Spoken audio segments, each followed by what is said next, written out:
Hello, NEET aspirants. Welcome to Elegant Electronics. NMC website ಅಲ್ಲಿ ಒಂದು press note release ಮಾಡಿದ್ರು. NMC blacklist senior doctor arrested by CBI and bribery charges ಅಂತ. ಕರ್ನಾಟಕದ ಒಂದು private medical ಕಾಲೇಜ್ಗೆ ಈ ವರ್ಷ ರಿನ್ಯೂವಲ್ ಕೊಡೋದಿಲ್ಲ ಅಂತನೂ ಸಹ ಆ ಪ್ರೆಸ್ ನೋಟ್ ಅಲ್ಲಿ ಇತ್ತು. ಬಟ್ ಯಾವ ಕಾಲೇಜು ಅಂತ NMC ಅಲ್ಲಿ ಇರಲಿಲ್ಲ. ಬಟ್ ಹಿಂದೂ ಪೇಪರ್ ಅಲ್ಲಿ ಜುಲೈ 3ನೇ ತಾರೀಕು ಪಬ್ಲಿಷ್ ಆಗಿದೆ. The National Medical Commission (NMC) has blacklisted a senior doctor working as an assessor who allegedly received a bribe of rupees 10 lakh in exchange for a positive assessment report too. ನಮಗೆ ಇದೇ ಬೇಕಾಗಿದ್ದು official ಆಗಿ ಒಂದು Jawaharlal Nehru medical college of KLE society Belagavi. So ಈಗ ಯಾವ college KE counselling ಅಲ್ಲಿ include ಆಗಲ್ಲ ಅಂದ್ರೆ ಅದು GNM Belagavi, Jawaharlal Nehru medical college of KLE society. ಯಾಕೆಂದ್ರೆ ಇದೊಂದು ಡೀಮ್ಡ್ ಯೂನಿವರ್ಸಿಟಿ, ಹಾಗಾಗಿ ತುಂಬಾ ಕಡಿಮೆ ಸೀಟ್ಸ್ ಇದೆ. 9 ಸೀಟ್ ಏನೋ ಬಿಟ್ಕೊಟ್ಟಿದ್ರು ಅಷ್ಟೇ KEಗೆ. ಸೊ 9 ಸೀಟ್ ಮಾತ್ರ ಕಡಿಮೆ ಆಗುತ್ತೆ, ಹಾಗಾಗಿ ಕಟ್ ಆಫ್ ಏನು ತುಂಬಾ ಹೆಚ್ಚು ಕಡಿಮೆ ಆಗೋದಿಲ್ಲ. The NMC also decided that the renewal of the existing number of seats of the college in undergraduate and postgraduate courses will not be done for the academic year 25-26. NMC also decided, ಅವ್ರು decide ಮಾಡಿದ್ದಾರೆ, renewal ಕೊಡೋದಿಲ್ಲ. ನಾವು PG ಬಗ್ಗೆ ತಲೆ ಕೆಡಿಸ್ಕೊಳ್ಳಲ್ಲ, ಈಗ UG ಬಗ್ಗೆ ತಲೆ ಕೆಡಿಸ್ಕೋತೀವಿ. So UGಗೆ renewal ಕೊಡೋದಿಲ್ಲ 25-26ಗೆ. ಇದೇ ಅವ್ರಿಗೆ ಪನಿಷ್ಮೆಂಟು. ಇನ್ನು ಫರ್ದರ್ ಇವೇನು ಬೇಕಾಗಿಲ್ಲ ನಮಗೆ. CBI ಅರೆಸ್ಟೆಡ್, ಯಾರನ್ನೊಬ್ಬನ ಅರೆಸ್ಟ್ ಮಾಡಿದ್ದಾರೆ. So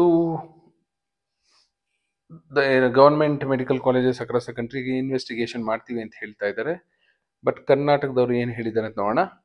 BL Sujatha Rathod, Directorate of Medical Education said, "We have not received any official information or the order from NMC regarding this incident. Appropriate action will be taken against the college as soon as the information is received." July 3ನೇ ತಾರೀಕು publish ಆಗಿರೋದು Hindu paper ಇದು. So ಇವರು director ಹೇಳ್ತಾ ಇರೋದು, ಇವ್ರಿಗಿನ್ನೂ information NMC ಇಂದ ಏನು ಬಂದಿಲ್ಲ. ಅಫಿಷಿಯಲ್ ಇನ್ಫಾರ್ಮೇಶನ್ ನ್ಯೂಸ್ ಪೇಪರ್ ಅಲ್ಲಿ ಬಂದಿರೋದು, ಇನ್ನೆಲ್ಲೋ ಬಂದಿರೋದನ್ನ ಕನ್ಸಿಡರ್ ಮಾಡೋದಕ್ಕಾಗೋದಿಲ್ಲ. NMC ವೆಬ್ಸೈಟ್ ಅಲ್ಲಂತೂ ಪ್ರೆಸ್ ನೋಟ್ ಇದೆ, ನೀವು ಚೆಕ್ ಮಾಡ್ಕೋಬಹುದು. NMC ವೆಬ್ಸೈಟ್ ವಿಸಿಟ್ ಮಾಡಿ, ಅಫಿಷಿಯಲ್ ಡಾಕ್ಯುಮೆಂಟ್ ಇದೆ, ಡೌನ್ಲೋಡ್ ಮಾಡ್ಕೊಳ್ಳಿ. ಬಟ್ ಅದು ನಮ್ಮ ಡೈರೆಕ್ಟರೇಟ್ ಆಫ್ ಮೆಡಿಕಲ್ ಎಜುಕೇಶನ್ ಇನ್ನು ರಿಸೀವ್ ಆಗಿಲ್ಲ. ರಿಸೀವ್ ಆದ ಮೇಲೆ they have said they will take appropriate action. But NMC ಅವರು ಹೇಳ್ತಾ ಇದ್ದಾರೆ ಈ ವರ್ಷ ರಿನ್ಯೂವಲ್ ಕೊಡೋದಿಲ್ಲ ಅಂತ. ರಿನ್ಯೂವಲ್ ಕೊಡಲಿಲ್ಲ ಅಂದ್ರೆ ಆ ಕಾಲೇಜ್ನ ಇನ್ಕ್ಲೂಡ್ ಮಾಡ್ಕೊಳಕ್ಕಾಗೋದಿಲ್ಲ KE ಸೀಟ್ ಮ್ಯಾಟ್ರಿಕ್ಸ್ ಅಲ್ಲಿ. ಎಷ್ಟು ಸೀಟ್ ಇದೆ ಅಂತ ನಾವು ನೋಡ್ಬೋಣ. ನಾನು ಹೇಳಿದ್ದೆ ಆಗಲೇ 9 ಸೀಟ್ ಅಂತ. ಇಲ್ಲಿ ನೋಡ್ಬೋದು ನೀವು, college code M032 JNMC Belagavi. 9 seat ಮಾತ್ರ ಇದ್ದಿದ್ದು KE ಇಂದ ಅಲಾಟ್ ಆಗ್ತಾ ಇದ್ದು. 9 ಗವರ್ಮೆಂಟ್ ಕೋಟಾ ಸೀಟ್ಸ್.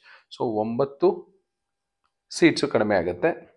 ಇದು ಪ್ರೆಸ್ ರಿಲೀಸು 2ನೇ ತಾರೀಕು NMC ವೆಬ್ಸೈಟ್ ಅಲ್ಲೇ ಇದೆ, ನೀವು ಚೆಕ್ ಮಾಡ್ಕೊಳ್ಳಿ. ಇಲ್ಲೂ ಅದೇ ಇನ್ಫಾರ್ಮೇಶನ್ ಇರುತ್ತೆ.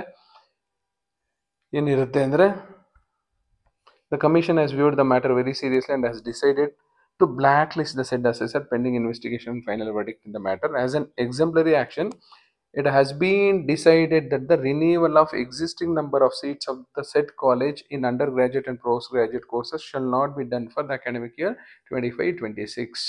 So renewal existing number of seats, for example 150 250 ಎಷ್ಟೋ ಇತ್ತಲ್ವಾ, ಅದಕ್ಕೆ ಅವರು ರಿನ್ಯೂವಲ್ ಕೊಡಲ್ಲ ಅಂತ ಹೇಳ್ತಾ ಇದ್ದಾರೆ. ರಿನ್ಯೂವಲ್ ಕೊಡಲಿಲ್ಲ ಅಂದರೆ ಆ 9 ಸೀಟು KEಗೆ ಬರೋದಿಲ್ಲ.